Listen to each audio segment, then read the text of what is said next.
Hello students. आज हम देखने वाले हैं linear equation in two variable. ये जो 10th स्टैंडर्ड स्टेट बोर्ड का जो पहला चैप्टर है, इस चैप्टर का फर्स्ट प्रैक्टिस सेट हम कंप्लीटली सॉल्व करने वाले हैं विद डिटेल एक्सप्लेनेशन। तो चलो फिर शुरू करते हैं। देखो, जैसे कि आपको पता है इक्वेशन, लेकिन हमें सिर्फ ऐसे इक्वेशन चाहिए जो लीनियर है। लीनियर इक्वेशन मतलब क्या? जिस इक्वेशन की मैक्सिमम पावर जो होती है वो सिर्फ होनी चाहिए डिग्री। ओके, किसी भी इक्वेशन की डिग्री अगर मैक्सिमम डिग्री 1 होती है तो उस इक्वेशन को क्या बोला जाता है? लीनियर इक्वेशन बोला जाता है। लेकिन हमें ऐसा इक्वेशन चाहिए जिसमें दो वेरिएबल होने चाहिए। जैसे कि यहाँ पे लिख के दिया है, एक स्टैंडर्ड फॉर्म दिया है a x plus b y plus c. A x plus b y plus c is equal to zero. कभी कभी linear equation a x plus b y is equal to c इस form में भी लिखा जाता है। यहाँ पे आपको कंफ्यूज बिल्कुल नहीं होना चाहिए कि सर ये जो कांस्टेंट टर्म है ये अगर आपने राइट में शिफ्ट किया तो इसका साइन चेंज होना चाहिए। मैं यहाँ पे साइन चेंज करके नहीं लिख रहा हूँ, मैं सिर्फ आपको ये बताने की कोशिश कर रहा हूँ कि इक्वेशन दो तरीके से लिखे जाते हैं। कभी कभी सारे टर्म्स जो है वो लेफ्ट हैंड साइड में आएंगे, तो कभी कभी कांस्टेंट टर्म जो है वो राइट साइड में दी जा सकती है। तो अभी देखो, ये जो इक्वेशन है, इस इक्वेशन में ए बी और सी जो है ये कोई भी एक रियल नंबर हो सकता है। A B C belongs to real number. इसका मतलब ए जो है वो x का कोई विषण होना चाहिए। हमेशा ये बात ध्यान में रखो कि a x का कोई विषण होता है, b जो है ये y का कोई विषण होता है, और c जो होगा ये कोई एक कांस्टेंट नंबर होगा। और ये तीनों के तीनों जो है वो रियल नंबर होने चाहिए। तो फिर ये x और y क्या है? ये x और y को हम बोलेंगे, x और y को बोलेंगे हम वेरिएबल्स। और यहाँ पे a b c को क्या बोलेंगे हम? कोएफिशिएंट्स। c तो कांस्टेंट नंबर होता है, ए और बी को क्या बोलेंगे हम? कोएफिशिएंट। तो मैं यहाँ पे लिख के देता हूं, ए is coefficient of x.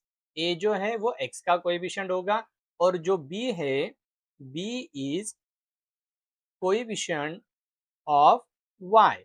B ये वाई का कोएफिशिएंट होगा। और ये तीनों के तीनों रियल नंबर हो सकते हैं, मतलब कोई भी नंबर हो सकता है। रूट के अंदर भी आ सकता है, डेसिमल भी। रियल नंबर मतलब नाइन्थ में आपने पढ़ा है, रियल नंबर ये जो चैप्टर है वहां पे आपने सारी चीजें कवर की होगी कि rational number, real number, irrational number में क्या फर्क होता है, रैशनल और इरेशनल में। ओके, तो ये कुछ भी नंबर हो सकता है। अभी देखो, यहाँ पे ये जो x है इसकी मैक्सिमम पावर क्या है? 1। ये जो y है इसकी मैक्सिमम पावर क्या है? 1। तो अभी ऐसा इक्वेशन जिसमें वेरिएबल की मैक्सिमम पावर सिर्फ 1 होनी चाहिए, ना 1 से बड़ी होनी चाहिए ना 1 से छोटी होनी चाहिए, ऐसे ही इक्वेशन को हम क्या बोलेंगे? Linear equation. अभी यहाँ पे x और y ये दो वेरिएबल यूज किए गए हैं, इसीलिए हम इनको बोलेंगे linear equation in two variable. Okay, और यहाँ पे एक बात हमेशा ध्यान में रखो, मोस्ट इंपॉर्टेंट है कि ये जो ए और बी है ये एट अ टाइम जीरो नहीं होने चाहिए, एट द सेम टाइम। इसका मतलब क्या कि अगर a x plus b y plus c, इस इक्वेशन में अगर ए जीरो होता है और बी नॉन जीरो नंबर है तो चलेगा, ये equation linear equation into variable कहलाएगा।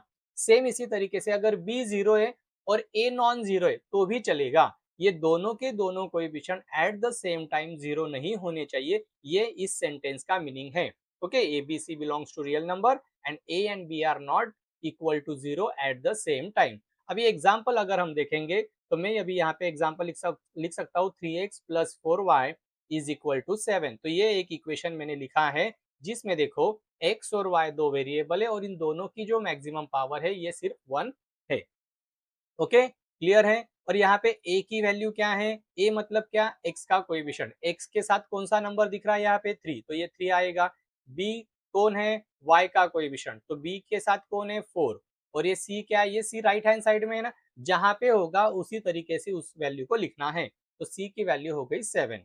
क्लियर। तो इस तरीके से किसी भी इक्वेशन को आप डिजाइन कर सकते हो, सिर्फ आपको ये ध्यान में रखना है कि वो इक्वेशन ने ये जनरल फॉर्म फॉलो करना चाहिए। इसको स्टैंडर्ड फॉर्म या फिर general form of linear equation in two variable बोला जाता है। अभी देखो, आपके टेक्स्ट बुक में एक पेज, फर्स्ट पेज के ऊपर कुछ ऐसे एग्जाम्पल दिए हैं जिसमें हमें आइडेंटिफाई करना है कि कौन सा equation linear equation in two variable है या नहीं।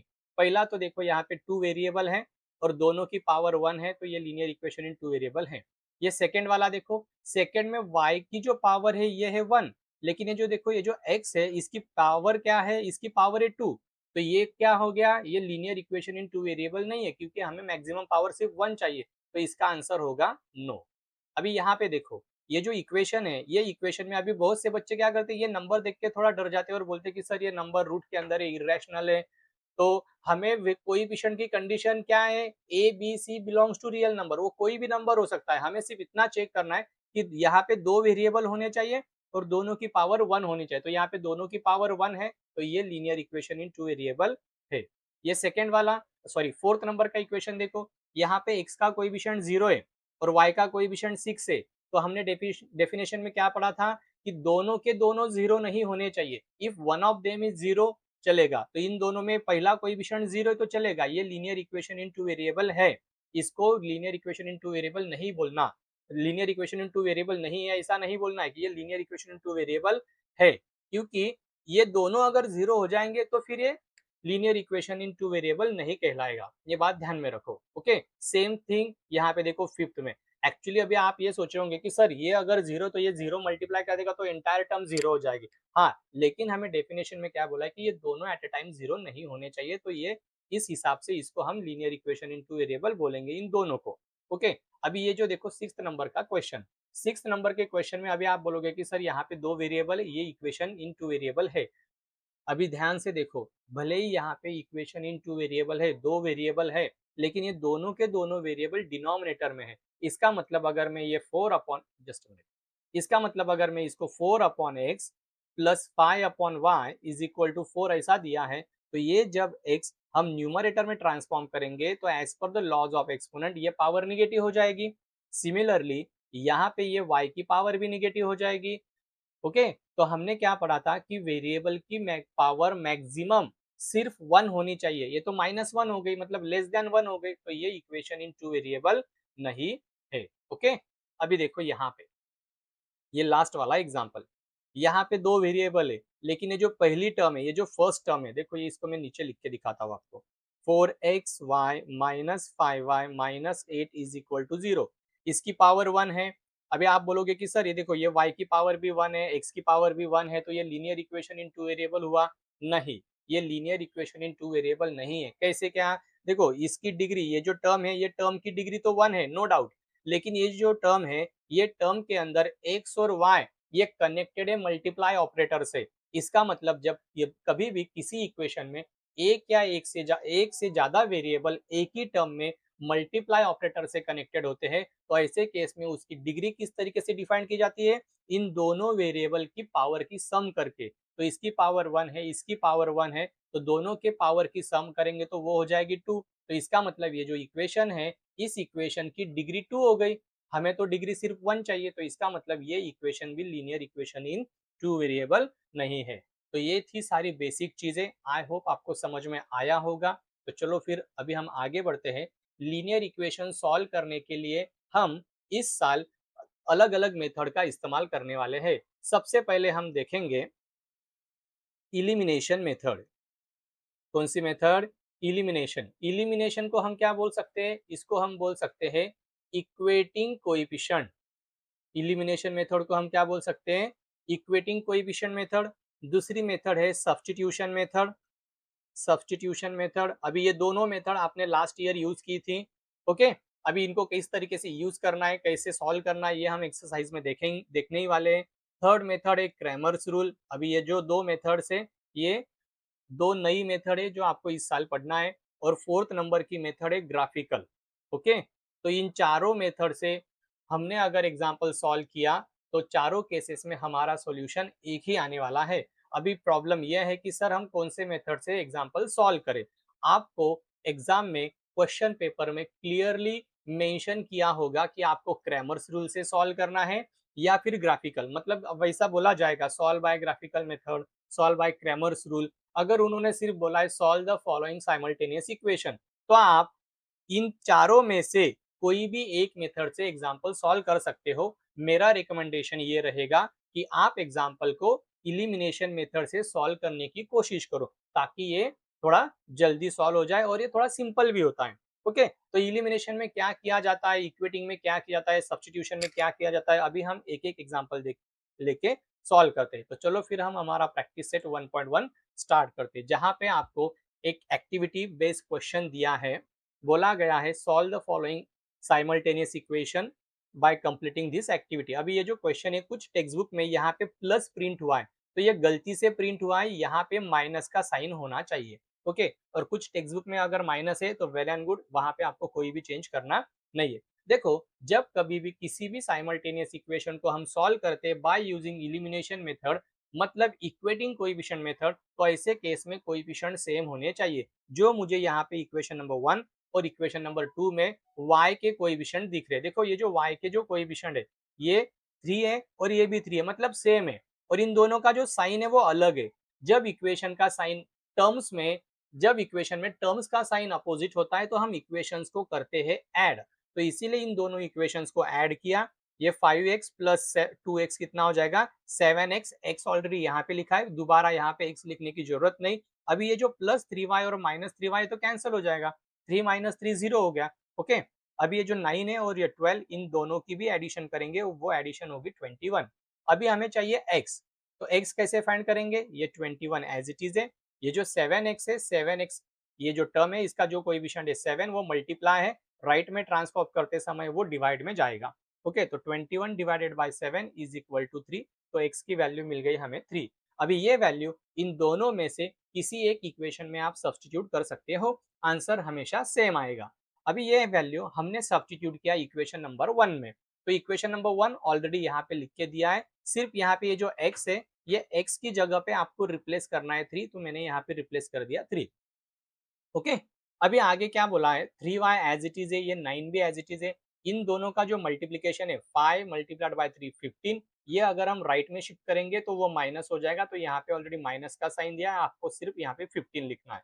अभी ये नंबर है 9 और ये नंबर है 15, लेकिन ये जो 15 ये माइनस है, तो ये एक बात ध्यान में रखो, जब कभी भी ऐसे दो नंबर होंगे और उनका साइन अगर अलग अलग है तो उनकी सब्ट्रैक्शन करो। इन दोनों की सब्ट्रैक्शन आएगी 6। इन दोनों में जो नंबर बड़ा दिख रहा है, जो नंबर बड़ा दिख रहा है, इग्नोर द साइन, मुझे यहाँ पे 15 बड़ा दिख रहा है, अभी उसका साइन चेक करो, उसका साइन क्या है, माइनस, तो इसका मतलब मेरा आंसर आएगा -6, क्योंकि सब्ट्रैक्शन 6 आ रही है इन दोनों की। ओके, ये -6 एज इट इज रखा मैंने, 3y को ट्रांसफॉर्म किया, -6 को 3 से डिवाइड किया तो -2 आंसर आएगा। तो हमारा सॉल्यूशन क्या आया है, 3, -2। तो इस तरीके से हमें ये एक्टिविटी फिल करनी थी। ओके, समझ में आया? चलो, तो फिर बढ़ते हैं हम हमारे नेक्स्ट क्वेश्चन की तरफ। अभी देखो, ये जो क्वेश्चन है सेकंड नंबर का, अभी इस क्वेश्चन से हम सारी चीजें क्रिस्टल एंड क्लियर करने वाले हैं कि इक्वेशन को किस तरीके से सॉल्व किया जाता है।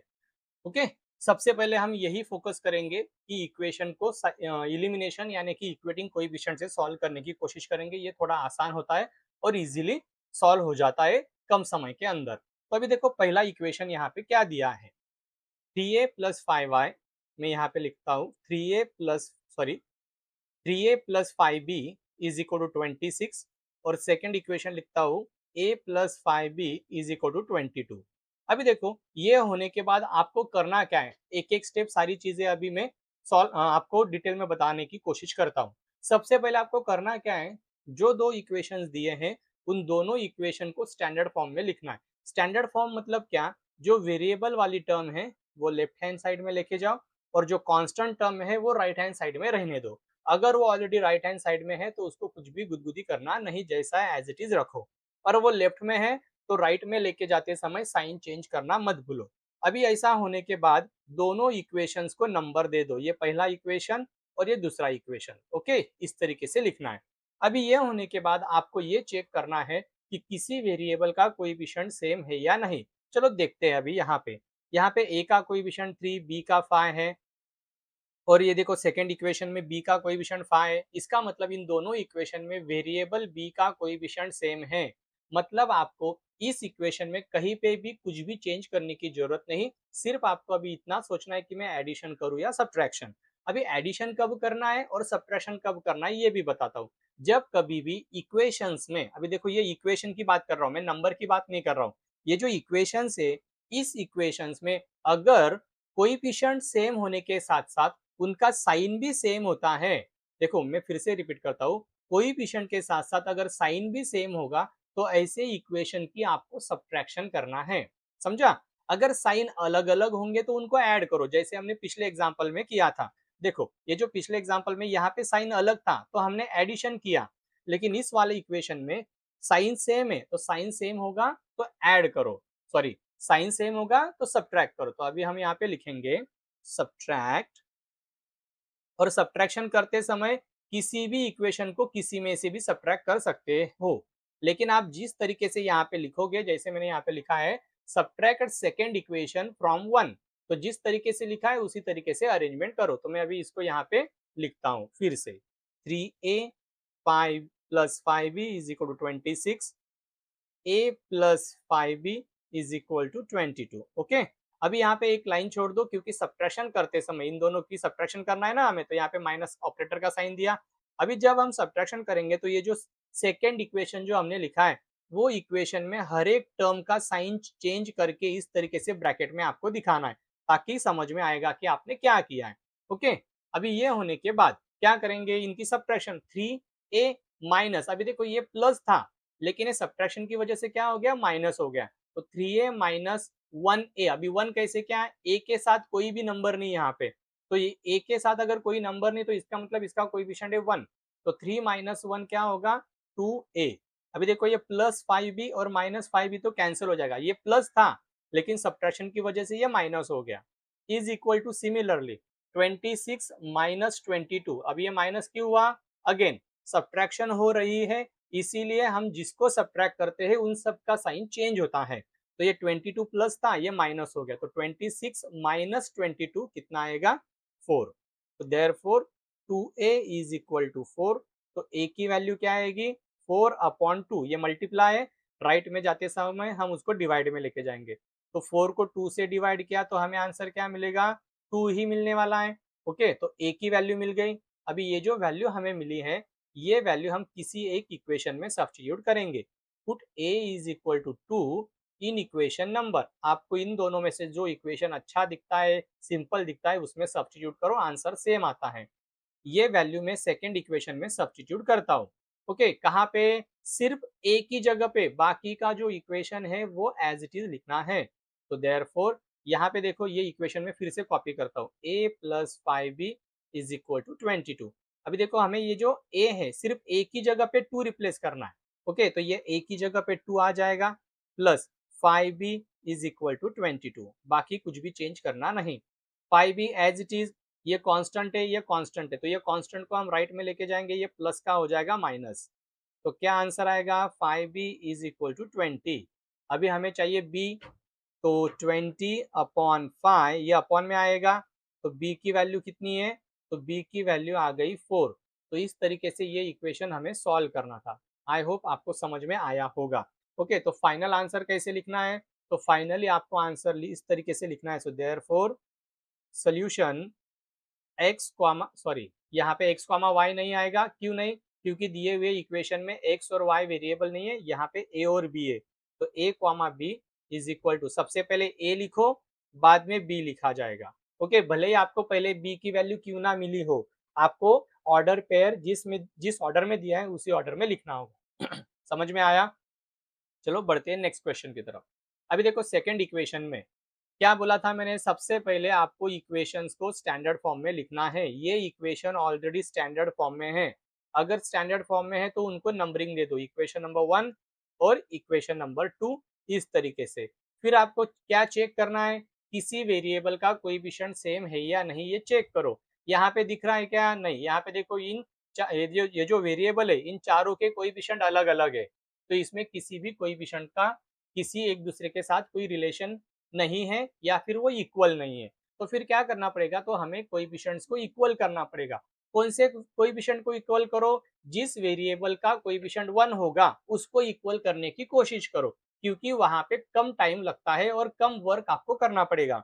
ओके, अभी देखो यहाँ पे ये जो 7 है इसका कोएफिशिएंट, ये जो y है इसका कोएफिशिएंट है 7, ये जो y है इसका कोएफिशिएंट है -2। तो हम क्या करेंगे, इन दोनों को इक्वल करते बैठेंगे क्या, नहीं, यहाँ पे ये जो x है इसका कोएफिशिएंट इक्वल करो। क्या बोला मैंने, जिसका कोएफिशिएंट 1 होगा उसी को इक्वल करो, क्योंकि वहां पे कम टाइम में आपका काम हो जाएगा। तो अभी इसका कोएफिशिएंट 1 है, इसको मुझे क्या करना पड़ेगा, कौन से नंबर में कन्वर्ट करना पड़ेगा, ये हमें सेकंड इक्वेशन बताएगा। सेकंड इक्वेशन में x का कोएफिशिएंट क्या है, 3, तो इसका मतलब पहले इक्वेशन का जो कोएफिशिएंट है 1, इसको हम करेंगे 3, किस तरीके से, मल्टीप्लाई करके। तो हम यहाँ पे लिखेंगे मल्टीप्लाई इक्वेशन 1 बाय 3, ये पूरे इक्वेशन को हमें 3 से मल्टीप्लाई करना है। सो वी गेट, ओके, तो मुझे अगर इसको मल्टीप्लाई करना है 3 से तो ये हो जाएगा 3x, इसको भी मल्टीप्लाई करना है, हर एक को मल्टीप्लाई करना है, एक को भी नहीं छोड़ना है। 3x प्लस इसको मल्टीप्लाई किया तो 21, इसको मल्टीप्लाई किया तो 30। अभी मल्टीप्लाई करने के बाद एक नया इक्वेशन बनता है तो उसको एक नया नंबर दे दो। अभी ये जो नया इक्वेशन बना है, इस इक्वेशन में ये x इसका कोएफिशिएंट और इसका कोएफिशिएंट देखो सेम हो गया। ओके, कोएफिशिएंट सेम होने के बाद क्या चेक करना है आपको, उनका साइन चेक करना है। अगर साइन सेम होंगे तो इक्वेशन की सब्ट्रैक्शन करो। देखो यहाँ पे इन दोनों का साइन सेम है, ये पॉजिटिव है ये पॉजिटिव है, तो क्या करेंगे हम, सब्ट्रैक्ट। अभी किसको किस में से सब्ट्रैक्ट करना है, सब्ट्रैक्ट 2 फ्रॉम 3। ओके, सब्ट्रैक्शन ये इक्वेशन है, साइमल्टेनियस इक्वेशन में बच्चों सब्ट्रैक्शन आप कहीं पे भी कैसे भी कर सकते हो। 2 फ्रॉम 3, 3 फ्रॉम 2, कभी भी आंसर गलत नहीं आता है, सिर्फ आपको साइन प्रॉपर देना है। तो मैं क्या करूंगा, ये जो थर्ड नंबर का जो इक्वेशन है इसको फिर से यहाँ पे कॉपी करूंगा। 3x plus 21y is equal to 30। Direct answer लिखने की कोशिश मत करो, गलतियां हो सकती है, पहले अरेंज करो। 3x minus 2y is equal to 7, ये मैंने सेकंड इक्वेशन लिखा है। क्या कर रहे हैं हम, इनकी सब्ट्रैक्शन कर रहे हैं। तो सब्ट्रैक्शन में क्या होता है, साइन चेंज होता है हर एक टर्म का जिसको हम सब्ट्रैक्ट कर रहे हैं।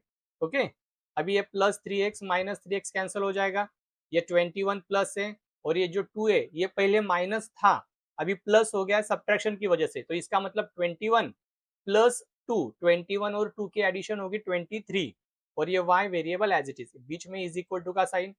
30, ये प्लस 7 था लेकिन अभी माइनस हो गया है सब्ट्रैक्शन की वजह से, तो 30 माइनस 7 21, सॉरी 23। क्लियर, अभी so therefore 23y is equal to 23।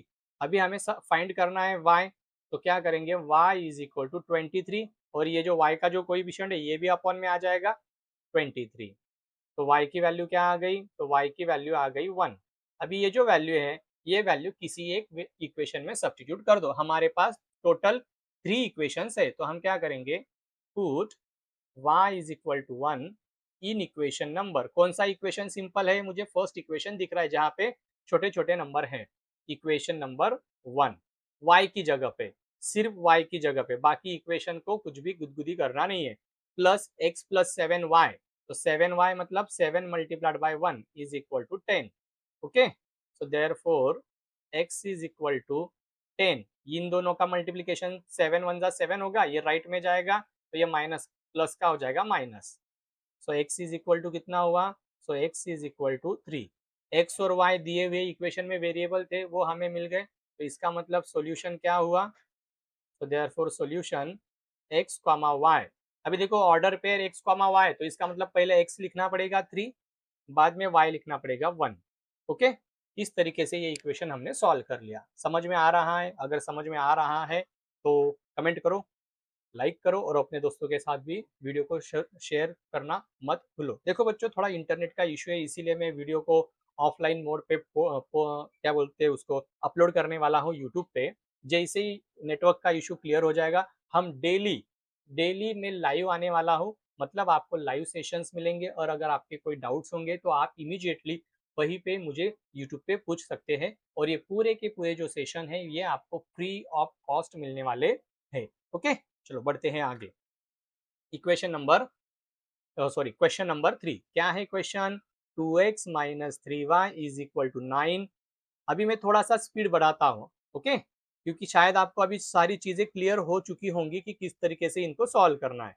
तो अभी देखो दोनों इक्वेशन स्टैंडर्ड फॉर्म में है, स्टैंडर्ड फॉर्म में constant term right hand side में, ऑर्डर पेयर में भी है, सीक्वेंस में भी है। तो अभी आपको सिर्फ इतना चेक करना है कि किसी का कोएफिशिएंट सेम है क्या। अगर कोएफिशिएंट सेम है तो मल्टीप्लाई करते मत बैठो, सिर्फ एडिशन करना है, सब्ट्रैक्शन करना है, इतना सोचो। देखो मुझे यहाँ पे इन दोनों इक्वेशन में पहला जो है x, इनका साइन और कोएफिशिएंट दोनों के दोनों सेम है, तो हम क्या करेंगे, इन दोनों की सब्ट्रैक्शन कर देंगे क्योंकि साइन भी सेम है और कोएफिशिएंट भी। तो यहाँ पे लिखेंगे हम सब्ट्रैक्ट 1 फ्रॉम 2। फ्रॉम 2 बोला है, इसका मतलब मुझे पहले सेकेंड इक्वेशन को ऊपर लिखना पड़ेगा क्योंकि सेकेंड में से मैं सब्ट्रैक्ट करने वाला हूँ फर्स्ट को।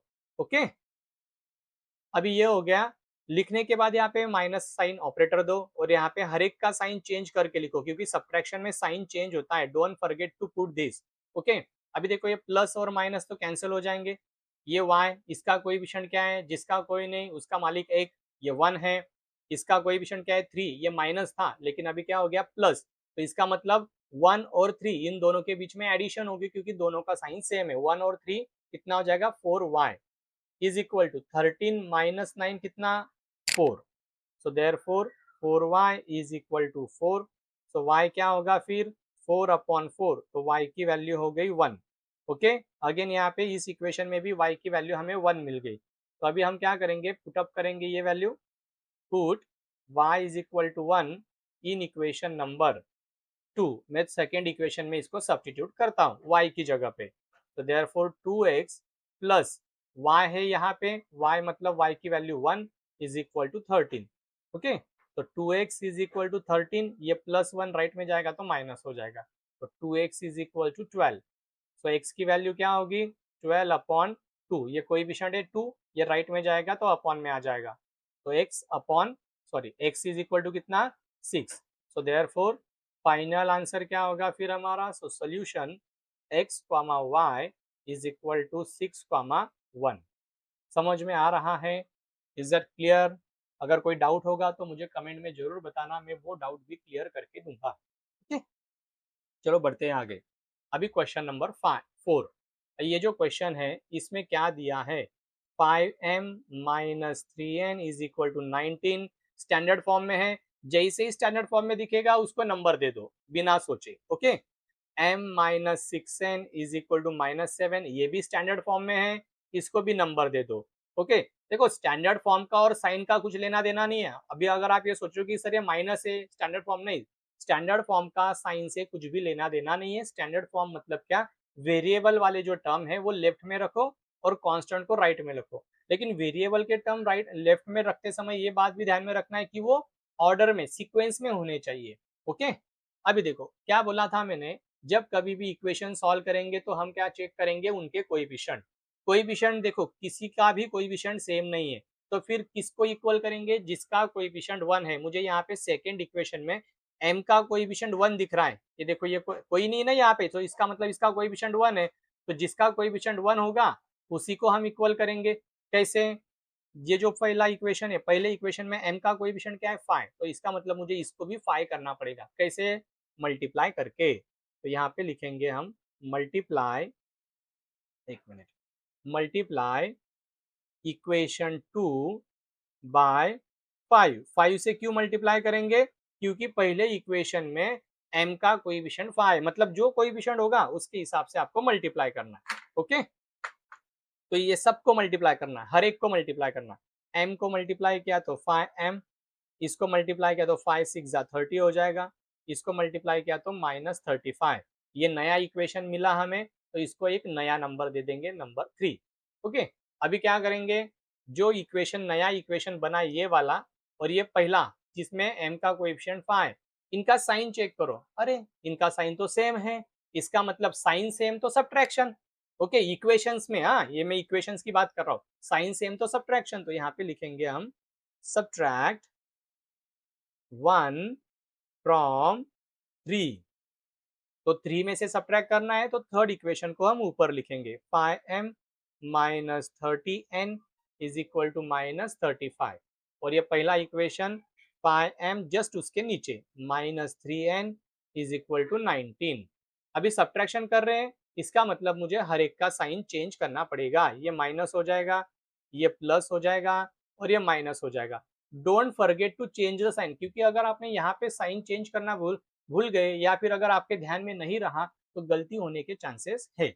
अभी देखो ये +5 ये -5 ये तो कैंसिल हो जाएंगे, ये 30 माइनस है, ये 3 माइनस था, अभी क्या हो गया प्लस, इसका मतलब 30 माइनस है और 3 प्लस है, तो अभी नंबर्स का साइन अलग है। अभी देखो मैं नंबर की तरह ट्रीट कर रहा हूँ इनको, कोई विषण ये सॉरी इक्वेशन की बात नहीं कर रहा हूँ मैं। जब नंबर का साइन अलग होगा तो सब्ट्रैक्शन करो, 30 में से 3 को सब्ट्रैक्ट करो 27। ओके, दोनों में बड़ा कौन दिख रहा है 30, उसका साइन क्या है माइनस, तो इसका मतलब हमारा आंसर होगा -27। तो यहाँ पे लिखेंगे हम -27 और वेरिएबल एज इट इज। ये देखो ये दोनों नंबर 35 माइनस है और 19 भी माइनस है। जब दो नंबर को साइन सेम होता है, जब दो नंबर को साइन सेम होता है तो एडिशन करते हैं और आंसर को वही साइन देना। साइन माइनस है तो दोनों का साइन माइनस हो जाएगा, सॉरी आंसर का साइन माइनस हो जाएगा और दोनों की एडिशन कितनी होगी 54। ये बात ध्यान में रखो, अगर नंबर्स का साइन अलग है तो सब्ट्रैक्शन करो, आंसर को बड़े का साइन दो। दोनों का साइन सेम है तो एडिशन करो और आंसर को सेम साइन दो, तो -54। क्लियर? अभी इसको सिंप्लीफाई करेंगे। -27n इज इक्वल टू -54, तो n की वैल्यू क्या होगी? सो n इज इक्वल टू -54 और ये 27 अपॉन में आ जाएगा। ओके, क्योंकि मल्टीप्लाई का इधर ट्रांसपोज करते समय वो डिवाइड में चला जाएगा। तो 54 को 27 से डिवाइड किया तो आंसर आएगा 2। अभी ये आंसर पॉजिटिव होगा क्योंकि निगेटिव निगेटिव की डिवीजन पॉजिटिव होती है। अभी ये जो वैल्यू है, ये वैल्यू किसी एक इक्वेशन में सब्स्टिट्यूट कर दो। हम सब्स्टिट्यूट करेंगे, put n is equal to 2 in equation number. मुझे इक्वेशन नंबर 2 जो है वो छोटा दिखाई दे रहा है। ये देखो, ये सिंपल, थोड़ा सा सिंपल है और छोटा इक्वेशन है। n की जगह पे सब्स्टिट्यूट करेंगे, m एज इट इज रहेगा, -6n है, मतलब 6 multiplied by 2 is equal to -7। तो देयरफॉर m, ये -12 इज इक्वल टू -7। अभी ये -12 जब राइट में जाएगा तो क्या हो जाएगा? So m is equal to -7 plus 12 हो जाएगा। अभी देखो अगेन सेम इसी तरीके से सिचुएशन है, प्लस माइनस है, तो नंबर अगर प्लस माइनस होंगे तो सब्ट्रैक्शन करो, सब्ट्रैक्शन आएगी 5, 12 और 7 की सब्ट्रैक्शन 5। बड़ा नंबर कौन है? 12, वो प्लस है तो आंसर प्लस ही रहेगा। समझा? तो सॉल्यूशन क्या है फिर? तो सॉल्यूशन एक्स कॉमा, सॉरी क्या अगेन अगेन एक्स आता है यार, ये आदत है ना वेरिएबल एक्स एक्स बोलने की। तो यहाँ पे इक्वेशन में variable m comma n is equal to, m क्या है 5 और n क्या है 2, तो ये है हमारा फाइनल आंसर। ओके, समझ में आया? चलो बढ़ते आगे के क्वेश्चन की तरफ। आगे का जो क्वेश्चन है देखो, क्या आप ट्राई करोगे इसको? चलो मैं ये जो क्वेश्चन है ना ये आपके लिए छोड़ता हूँ। देखो इसमें भी कोई विषण अलग अलग है, तो किसका कोई विषण इक्वल करेंगे? देखो ये जो x है इसका कोई विषण 1 है, तो इसको हम x को क्या करेंगे? इक्वल करेंगे। किसके साथ? इसके साथ। इसका कोई विषण 5 है ना, तो हम क्या करेंगे? ये इक्वेशन को मल्टीप्लाई करेंगे बाय 5। तो अभी आप काम क्या करो, ये इक्वेशन को मैं आपके लिए छोड़ता हूँ होमवर्क की तरफ, और मुझे कमेंट में इसका आंसर बताना। कमेंट करो मुझे इसका आंसर क्या आता है। चलो बढ़ते नेक्स्ट क्वेश्चन की तरफ। अभी देखो ये क्वेश्चंस, ऐसे क्वेश्चन थोड़े डरावने होते हैं, बच्चे डरते हैं कि ऐसे इक्वेशंस में जब डिनोमिनेटर में कुछ आ जाए तो क्या करें सर। डरना नहीं है, देखो डर के आगे जीत है, तो सोच समझ के हम इसको सिंप्लीफाई करेंगे। करना क्या है, देखो जब कभी भी किसी भी इक्वेशन में अगर आपको डिनोमिनेटर में कोई नंबर दिखता है ना, तो वो डिनोमिनेटर वाला नंबर ही उड़ा दो, मतलब इक्वेशन थोड़ा सिंपल हो जाएगा। और जैसे ही इक्वेशन सिंपल हो जाएगा, पहले इक्वेशन जैसे दिखने लगेगा तो आपको सारी चीजें क्लियर हो जाएगी, अरे ये तो एज यूजुअल हो गया।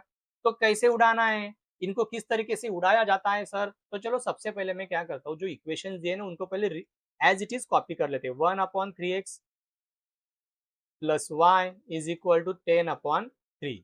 सिमिलरली ये इक्वेशन भी मैं यहाँ पे लिख लेता हूँ, 2x plus 1/4 Y is equal to 11/4। अभी देखो ये वाला इक्वेशन, पहले मैं ये वाले इक्वेशन के बारे में बात करता हूँ। तो यहाँ पे डिनोमिनेटर क्या है? यहाँ पे डिनोमिनेटर है 3, यहाँ पे भी डिनोमिनेटर है 3। तो हम क्या करेंगे, ये जो इक्वेशन है इनको नंबर दे देता हूँ मैं। ओके, इसको नंबर दे देता हूँ 1 और इसको नंबर दे देता हूँ 2, ताकि कंफ्यूजन ना रहे।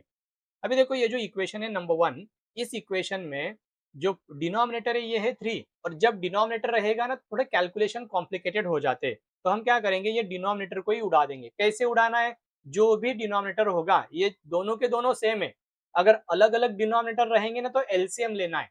क्या लेना है? Different denominator. मैं यहाँ पे लिखता हूँ, डिफरेंट डिनोमिनेटर अगर होंगे, ओके, तो ऐसे केस में आपको एलसीएम लेके मल्टीप्लाई करना है। अगर डिनोमिनेटर सेम है, ये पूरा का पूरा सेम है, तो हम क्या करेंगे, जो डिनोमिनेटर है उसी से मल्टीप्लाई कर देंगे। किसको? ये पूरे इक्वेशन को। तो मैं यहाँ पे लिखूंगा मल्टीप्लाई इक्वेशन 1 बाय 3। ये पूरे इक्वेशन को मैं मल्टीप्लाई करके देता हूँ। अभी देखो ये फर्स्ट स्टेप है, तो मैं थोड़ा डिटेल में लिख के देता हूँ, ये आगे वाली इक्वेशंस में हम डायरेक्ट करेंगे। तो ये जो है 1/3x, इसको मल्टीप्लाई किया मैंने 3 से, प्लस इसको भी हर एक को मल्टीप्लाई करना है, एक को भी नहीं छोड़ना है। इसको मल्टीप्लाई किया तो ये 3y हो जाएगा इज इक्वल टू 10/3। इसको भी मल्टीप्लाई करना पड़ेगा 3 से। तो अभी क्या होगा देखो, ये 1/x मल्टीप्लाइड बाय 3, तो ये 3 कैंसिल हो जाएगा। यहाँ पे भी ये 3 कैंसिल हो जाएगा अपॉन और डिनोमिनेटर अपॉन और मल्टीप्लाई का। तो फर्स्ट स्टेप में क्या बचा, तो पहले स्टेप में सिर्फ x है तो x प्लस ये 3y एज इट इज रहेगा और यहाँ पे आएगा 10। अभी देखो ये इक्वेशन नंबर 3, क्या ये इक्वेशन थोड़ा सिंपल दिख रहा है as compare to the first one.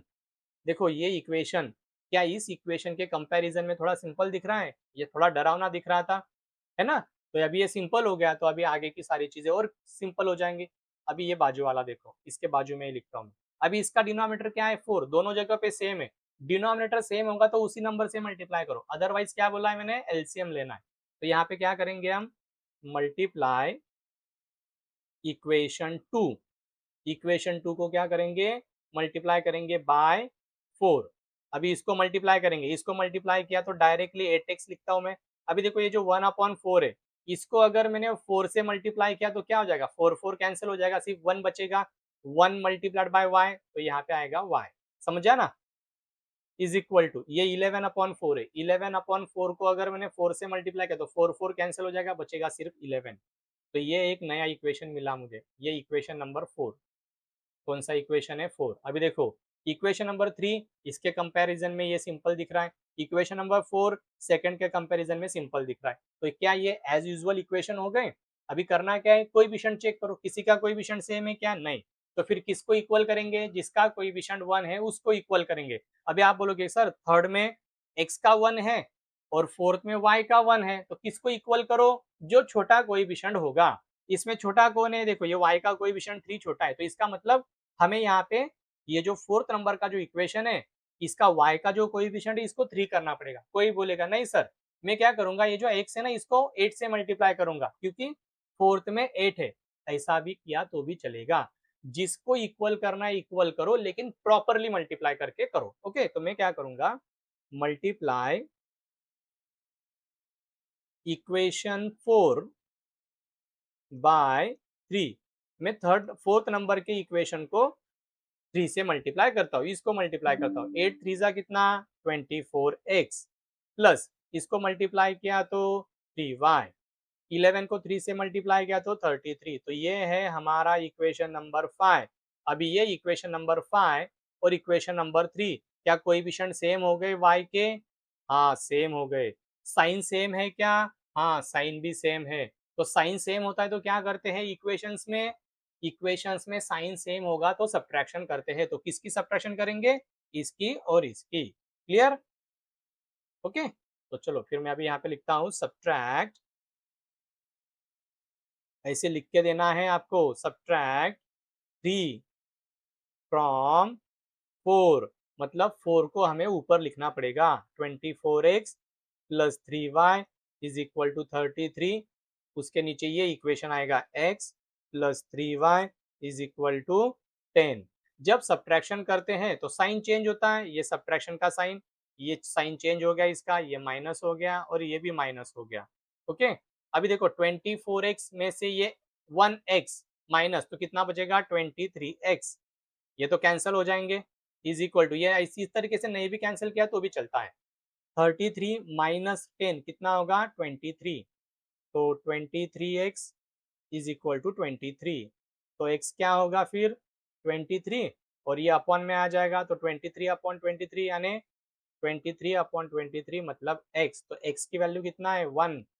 अभी ये वैल्यू किस में सब्स्टिट्यूट करोगे, हमारे पास तो 5 इक्वेशन है, तो ये 1 2 3 4 5 कौन सी इक्वेशन में सब्स्टिट्यूट करोगे, जो सिंपल है किसी में भी सब्स्टिट्यूट करो आंसर एक ही आएगा, लेकिन सिंपल वाला इक्वेशन उठाओ। मुझे ये थर्ड नंबर का इक्वेशन थोड़ा सिंपल और छोटा दिखता है, तो मैं क्या करूंगा, पुट अप करूंगा वैल्यू x की इन इक्वेशन नंबर 3, इक्वेशन नंबर 3 में सब्स्टिट्यूट करता हूँ। कहाँ पे, सिर्फ x की जगह पे, बाकी इक्वेशन जैसा है एज इट इज लिखो। ये x की जगह पे आ जाएगा 1 plus 3y is equal to 10। So therefore ये कांस्टेंट है, राइट में लेके जाओ माइनस हो जाएगा 10 minus 1। So therefore 3y is equal to कितना 9। Is that fine, I hope सारी चीजें क्लियर हो रही है। 9/3 ये मल्टीप्लाई अपॉन में आ जाएगा, तो y इज इक्वल टू 3, तो y की वैल्यू कितनी है 3। तो इसका मतलब समझ रहे हो दया, सोल्यूशन मिल गया हमें। तो solution x, y is equal to क्या है, x की वैल्यू 1 और y की वैल्यू 3। तो इस तरीके से हमें इसको सिंप्लीफाई करना था। समझा? क्लियर है? समझ में आ रहा है क्या बच्चों? समझ में आ रहा है क्या? इस तरीके से सॉल्व करना है। मैं फिर से एक बार बता रहा हूँ, जैसे ही हमारा इंटरनेट का इशू क्लियर हो जाएगा, हम लाइव सेशंस लेने वाले हैं और लाइव सेशंस में मुझे 100% गारंटी है कि आपके और जो डाउट्स है वो क्लियर हो जाएंगे, क्योंकि आप मुझे इंस्टेंट वहाँ पे डाउट पूछ सकते हो। और ये सारे जो वीडियोज है पूरा 10th स्टैंडर्ड का सिलेबस में आपको लाइव फ्री ऑफ कॉस्ट में पढ़ाने वाला हूँ। डेली लाइव आएंगे हम, और टाइमिंग क्या रहेगा ये आप क्या करके रखो, चैनल को सब्सक्राइब करके रखो, मतलब जैसे ही नोटिफिकेशन आएगा सबसे पहले आपको वो पता चलेगा। ओके, चलो बढ़ते आगे के क्वेश्चन की तरफ। अभी देखो ये जो क्वेश्चन है नंबर 7 और क्वेश्चन नंबर 8, ये थोड़े अतरंगी क्वेश्चन हैं। ये अतरंगी किस तरीके से, देखो इनके जो कोएफिशिएंट है ना, ये कोएफिशिएंट सेम है और ना ही ये कोएफिशिएंट कोई छोटे नंबर है। अगर मैं इन इक्वेशंस को अपने पहले वाले इक्वेशन की तरह सॉल्व करने की कोशिश करूं कोएफिशिएंट इक्वल करके, तो ये तो बहुत बड़ा प्रोडक्ट आ जाएगा। देखो ये 101 है और यहाँ पे x का कोएफिशिएंट 99 है। मैं इन दोनों का मल्टीप्लिकेशन करने जाऊंगा तो प्रोडक्ट बहुत बड़ा होगा, टाइम कंज्यूमिंग है और शायद गलतियां भी हो सकती है प्रोडक्ट में। तो ये जो इक्वेशंस है, ये इक्वेशंस को थोड़े अच्छे तरीके से ऑब्जर्व करो। देखो यहाँ पे क्या नजर आ रहा है आपको, चलो बताओ मुझे क्या है। देखो यहाँ पे ये जो x का जो कोएफिशिएंट है, ये x का कोएफिशिएंट y को है और जो y का जो कोएफिशिएंट है वो x को है। इसका मतलब इन इक्वेशंस में कोएफिशिएंट की अदला बदली हुई है। तो जहां पे अदला बदली होगी, मैं यहाँ पे लिखता हूं अदला बदली होगी, तो इक्वेशंस को ए एस ए से सॉल्व करना है। अदला बदली होगी तो ए एस ए से सॉल्व करो। कैसे सॉल्व करो, ए एस ए से। ए एस ए बोले तो क्या, ए बोले तो एडिशन, एस बोले तो सब्ट्रैक्शन और अगेन ए बोले तो एडिशन। कैसे, चलो बताता हूं। सबसे पहले हम क्या करेंगे, दिए हुए इक्वेशन को एज इट इज कॉपी कर लेंगे। 99x plus 101y is equal to 499, equation number 1। फिर 101x plus 99y is equal to 501, equation number 2। Okay, अभी ये होने के बाद क्या बोला है मैंने, अदला बदली है ना, कोएफिशिएंट्स की अदला बदली तभी करना है ये, बाकी इक्वेशंस में करना नहीं। ओके, तो क्या करना है, सबसे पहले एडिशन। एक का मतलब क्या, एडिशन। तो क्या करेंगे हम, इन दोनों इक्वेशंस को ऐड कर देंगे। मैं यहीं पे कर देता हूं ऐड, एडिंग बोथ, यहीं पे लिख देता हूं ताकि अपनी स्टेप बच जाए। मैं इन दोनों के एडिशन यहीं पे कर देता हूं। आप क्या करो, ये इक्वेशन के नीचे फिर से एडिशन, एडिंग बोथ और करके ये दोनों इक्वेशन कॉपी कर लेना। अब इन दोनों के एडिशन करेंगे। इन दोनों के एडिशन क्या होगी, 200x। इन दोनों की एडिशन क्या होगी, 200y। और इन दोनों की एडिशन क्या होगी, 1000। ओके, अभी देखो एडिशन करने के बाद अभी मुझे एक नया इक्वेशन मिला, 200x plus 200y is equal to 1000। अभी क्या करेंगे हम, ये जो इक्वेशन बना है ये इक्वेशन बहुत बड़ा है, इसको हम रिड्यूस करेंगे। कैसे रिड्यूस करेंगे, यहाँ पे ये 200 है, ये 200 है और ये 1000 है।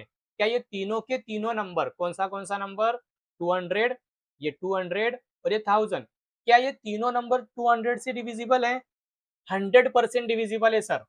और देखो जब कभी भी आप ऐसे इक्वेशन की एडिशन सब्ट्रैक्शन करोगे ना, तो राइट हैंड साइड में जो नंबर मिलता है वो नंबर लेफ्ट हैंड साइड के कोएफिशिएंट जो है उनसे 100%, 100% डिविजिबल होता है। और तो और ये जो कोएफिशिएंट्स है ना, ये दोनों के दोनों कोएफिशिएंट भी हमेशा सेम होते हैं, सिर्फ उनका साइन अलग अलग हो सकता है लेकिन नंबर सेम होते हैं।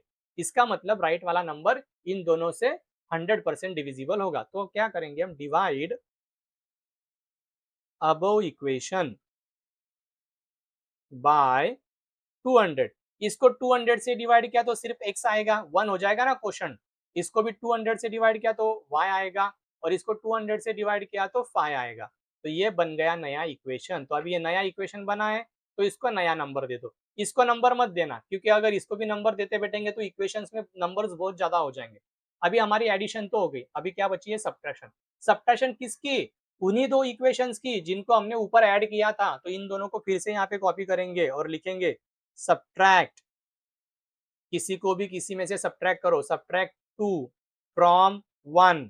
तो मैं क्या करूंगा, अभी ये जो है 2 को मतलब मैं एज इट इज लिख रहा हूँ, 99x plus 101y is equal to 499,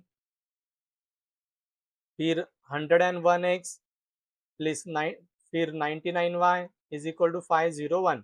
subtraction कर रहे हैं ना हम, सब्ट्रैक्शन कर रहे हैं, इसका मतलब हर एक का साइन चेंज होना चाहिए जिसको हम सब्ट्रैक्ट कर रहे हैं। तो मतलब ये माइनस हो जाएगा, ये भी माइनस हो जाएगा, ये भी माइनस हो जाएगा। ओके, समझा? अभी देखो यहाँ पे ध्यान से सुनो, 99 प्लस है, 99 क्या है, प्लस है, लेकिन जिसको हम सब्ट्रैक्ट कर रहे हैं 101 को, वो क्या हो गया, माइनस, ये सब्ट्रैक्शन की वजह से। तो अभी देखो, जब मैंने स्टार्टिंग में भी बताया था, जब नंबर का साइन अलग अलग होगा, जब नंबर का साइन अलग अलग होगा तो सब्ट्रैक्शन करो। सब्ट्रैक्शन कितनी आएगी, 2। दोनों में बड़ा नंबर कौन है, 101, वो माइनस है, तो आंसर भी माइनस ही आएगा। सब्ट्रैक्शन में जो बड़ा होता है उसका साइन दो, तो यहाँ पे आएगा -2x। यहाँ पे देखो 101 ये प्लस है, ये जो नीचे वाला 99 ये प्लस था लेकिन माइनस हो गया अभी, तो माइनस। अगेन यहाँ पे देखो साइन अलग अलग है, तो साइन अलग मतलब सब्ट्रैक्शन, लेकिन अभी बड़ा कौन है, अभी बड़ा है 101, वो प्लस है, तो इसका मतलब आंसर +2 आएगा। और राइट हैंड साइड में यहाँ पे भी सब्ट्रैक्शन कितना आएगा, sorry just a minute, subtraction कितना आएगा, यहाँ पे भी सब्ट्रैक्शन 2 आएगा। इन दोनों में बड़ा कौन है, 501, वो माइनस है, तो आंसर माइनस आएगा। ओके, समझा? तो -2x plus 2y is equal to -2। जैसे मैंने ऊपर बताया था कि ये जो नंबर है वो हमेशा सेम होते हैं लेकिन साइन अलग होता है, और राइट वाला नंबर इससे डिविजिबल होता है। क्या यहाँ पे है, हाँ है, तो लिखेंगे हम डिवाइड अबव इक्वेशन बाय 2। हर एक को 2 से डिवाइड कर दो, इसको 2 से डिवाइड किया तो -1, देखो डिवीजन है, प्लस माइनस की डिवीजन माइनस ही आती है। इसको डिवाइड किया तो 1, इसको डिवाइड किया तो -1। अभी ये बन गया एक नया और इक्वेशन, इसको देंगे हम इक्वेशन नंबर 4। यहाँ तक कोई डाउट नहीं होगा, ऐसे मैं आशा करता हूँ। समझ में आया, समझ में आया होगा यहाँ तक। अगर कोई डाउट है तो कमेंट में जरूर बताना। अभी ये जो दो नए इक्वेशंस मिले हैं हमें, कौन से इक्वेशन, इक्वेशन नंबर देखो, ये वाला इक्वेशन, ये वाला इक्वेशन और ये वाला इक्वेशन, ये जो दो नए इक्वेशन मिले हमें, इनकी क्या करना है अभी, इनकी एडिशन करना है, क्योंकि एडिशन हो गई, सब्ट्रैक्शन हो गया, अभी फिर से एडिशन करना है। तो किसकी एडिशन करना है, जो दो नए बने हैं उनकी। तो एडिंग, कौन सा इक्वेशन है ये, 3, और ये लास्ट वाला इक्वेशन कौन सा है, 4। इन दोनों की एडिशन करेंगे। ओके, 3 और 4 की। तो 3 को ऊपर लिखेंगे x plus Y is equal to 5, 4 को उसके नीचे लिखेंगे -x प्लस, अरे यहाँ पे y होना चाहिए, सॉरी हाँ, ये मैंने 1 लिख दिया, x plus Y is equal to -1। Addition कर रहे हैं ना, तो एडिशन करते समय साइन चेंज होता नहीं है। तो अभी देखो, ये +x है -x, ये तो कैंसिल हो जाएंगे, ये y plus Y sign same है तो ऐड हो जाएंगे 2y। 5 माइनस 1 4, बड़ा 5 है, प्लस है तो आंसर +4 ही रहेगा। सो 2y इज इक्वल टू 4, तो y की वैल्यू क्या है, 4/2, so therefore y is equal to 2। y मिल गया मुझे, अभी क्या चाहिए, x। तो क्या करेंगे हम, put y is equal to 2 in equation, किसी भी एक इक्वेशन में सब्स्टिट्यूट कर दो। कौन सा इक्वेशन आसान है सॉल्व करने के लिए, 3 4 में से किसी में भी सब्स्टिट्यूट कर दो। मैं 3 में सब्स्टिट्यूट करता हूँ। ओके, कहाँ पे, y की जगह पे। So x plus 2 is equal to 5, तो therefore x is equal to 5 minus 2। So x की वैल्यू क्या है, 3।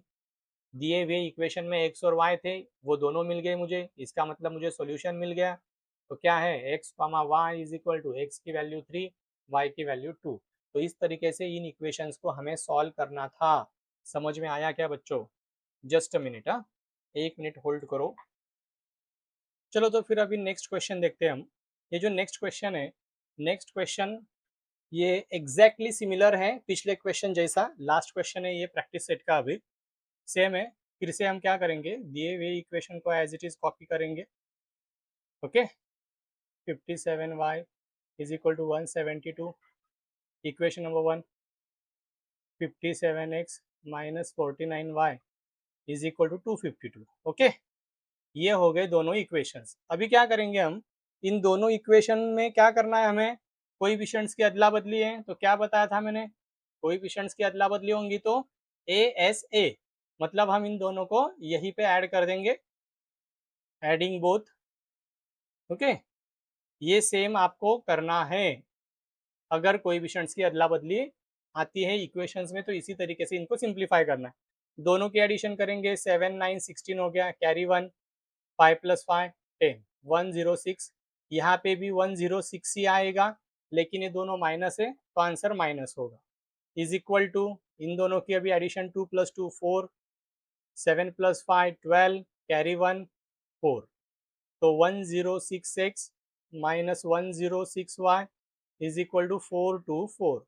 अभी देखो ये नंबर तो सेम है, इसका मतलब राइट हैंड साइड वाला जो नंबर है वो डेफिनेटली 106 से डिविजिबल होगा।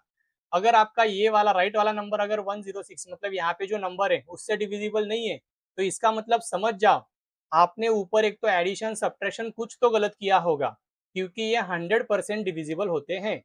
अभी हम क्या करेंगे, डिवाइड करेंगे पूरे इक्वेशन को 106 से। Divide above equation by 106। इसको डिवाइड किया तो 1 मतलब 1x, इसको डिवाइड किया तो 1y, और इसको डिवाइड किया तो 4, क्योंकि 106 4 जा 424 होगा। ओके, चेक करके देखना। देखो 4 6 जा 24, 4 1 जा 4, ये नया इक्वेशन भी ना मिला हमें, तो इसको नया नंबर दे दो, इक्वेशन नंबर 3। अभी एडिशन हो गई, अभी क्या बची, सब्ट्रैक्शन। तो इन दोनों इक्वेशन को फिर से रीअरेंज करो नीचे। 49x minus 57y is equal to 172। 57x, यहाँ पे 57x चाहिए, 57x minus 49y is equal to 252। इन दोनों की करेंगे सब्ट्रैक्शन, सब्ट्रैक्टिंग। और एक बात देखो यहाँ पे ध्यान दो, यहाँ पे जब ये ऐसे मेथड से जब एग्जांपल आपको सॉल्व करने के लिए पूछे जाएंगे ना, तो ये बात हमेशा ध्यान में रखना है कि इनका साइन जो इक्वेशन से, इक्वेशन में ये जो साइन होते हैं ये साइन भी सेम होना चाहिए। ये साइन अगर अलग अलग है तो इसका मतलब क्वेश्चन में कुछ तो गड़बड़ है, या फिर उसको फिर अलग तरीके से सॉल्व करना पड़ेगा, जैसे हम इक्वेटिंग कोएफिशिएंट करते हैं। लेकिन अगर इसी टाइप का क्वेश्चन है तो इनका साइन भी हमेशा सेम ही होता है। अगर अलग अलग साइन है तो आप एक बार इंश्योर कर लेना। ओके, तो सब्ट्रैक्शन है तो हर एक का साइन चेंज हो जाएगा, यहाँ पे माइनस, यहाँ पे प्लस माइनस, इस तरीके से। अब ये प्लस माइनस है तो सब्ट्रैक्शन होगी। 57 में से 49 माइनस करो, क्या आएगा, इन दोनों की सब्ट्रैक्शन करना है ना, क्योंकि 49 जो है वो प्लस है और 59 जो है वो माइनस है, तो प्लस माइनस का मतलब क्या, सब्ट्रैक्शन। तो यहाँ पे इन दोनों की सब्ट्रैक्शन आ जाएगी 8x, बड़ा नंबर 57 है वो माइनस हो गया तो आंसर माइनस। यहाँ पे भी 8 आंसर आएगा, 57 माइनस है तो आंसर भी माइनस ही आएगा। इज इक्वल टू, इन दोनों की सब्ट्रैक्शन करेंगे अभी। टू इसमें से, ये बड़ा नंबर है, इसमें से इसको माइनस करो, 2 - 2 0। अभी ये 15 में से ये जाएगा तो 8 बचेगा। ओके, अभी बड़ा नंबर कौन सा है, ये वाला, इसका साइन माइनस है तो आंसर माइनस आएगा। So -8x -8y is equal to -80। पूरे इक्वेशन को हम 8 से डिवाइड कर देंगे। Divide above equation by 8। तो इसको अगर 8 से डिवाइड किया तो -x -y is equal to -10। नया इक्वेशन मिला, इसको नया नंबर दे दो। ओके, अभी ये जो है ए एस ए में ए हो गया, एस हो गया, अभी क्या फिर से ए, मतलब फिर से एडिशन किसकी, ये जो दो नए इक्वेशन मिले हमें इन दोनों की। ऐड 3 एंड 4, तो x minus y is equal to 4, -x - y is equal to -10। Okay, अभी देखो एडिशन है, एडिशन करते समय साइन नहीं चेंज होता है, तो ये +x -x कैंसल। इन दोनों का कोएफिशिएंट 1 1 है तो 1 1 की एडिशन हो जाएगी 2y, लेकिन दोनों माइनस है तो आंसर भी माइनस ही आएगा। ये प्लस माइनस है, प्लस माइनस की सब्ट्रैक्शन होती है 6, बड़ा नंबर 10 माइनस है तो आंसर -6 आएगा। So -2y is equal to -6, so therefore y is equal to -6 upon -2। तो y का आंसर क्या है, y की वैल्यू क्या है, 3। अभी ये वैल्यू सब्स्टिट्यूट कर दो किसी एक में, put y is equal to 3 in equation number, जो छोटे इक्वेशन है उसमें सब्स्टिट्यूट कर दो। मुझे थर्ड नंबर का इक्वेशन छोटा दिख रहा है, उसमें सब्स्टिट्यूट कर रहा हूँ मैं एक, सिर्फ y की जगह पे, बाकी का इक्वेशन एज इट इज रहेगा। Okay, so x is equal to, ये माइनस उधर जाएगा तो ऐड हो जाएगा, तो x की वैल्यू क्या है, x की वैल्यू है 7। तो इस तरीके से हमें ये इक्वेशन सॉल्व करना था ए से। कैसे सॉल्व करना है क्या बताया, कोएफिशिएंट्स की अगर अदला बदली होगी तो हमेशा ए से जाओ। ओके, थोड़ा आसान होता है, कोएफिशिएंट इक्वल करने जाओगे तो बहुत बड़ा सॉल्यूशन हो जाएगा और टाइम भी ज़्यादा जाएगा। तो solution x, y is equal to 7, 3। तो इस तरीके से हमने ये हमारा प्रैक्टिस सेट 1.1 कंप्लीट किया। मुझे आशा है कि आपको सारी चीज़ें क्रिस्टल क्लियर हुई होंगी। अगर कोई डाउट है तो मुझे कमेंट बॉक्स में ज़रूर बताना। ओके, तो चलो फिर मिलते हैं नेक्स्ट वीडियो में। तब तक keep learning, keep growing with maths knowledge YouTube channel. मिलते हैं नेक्स्ट वीडियो में।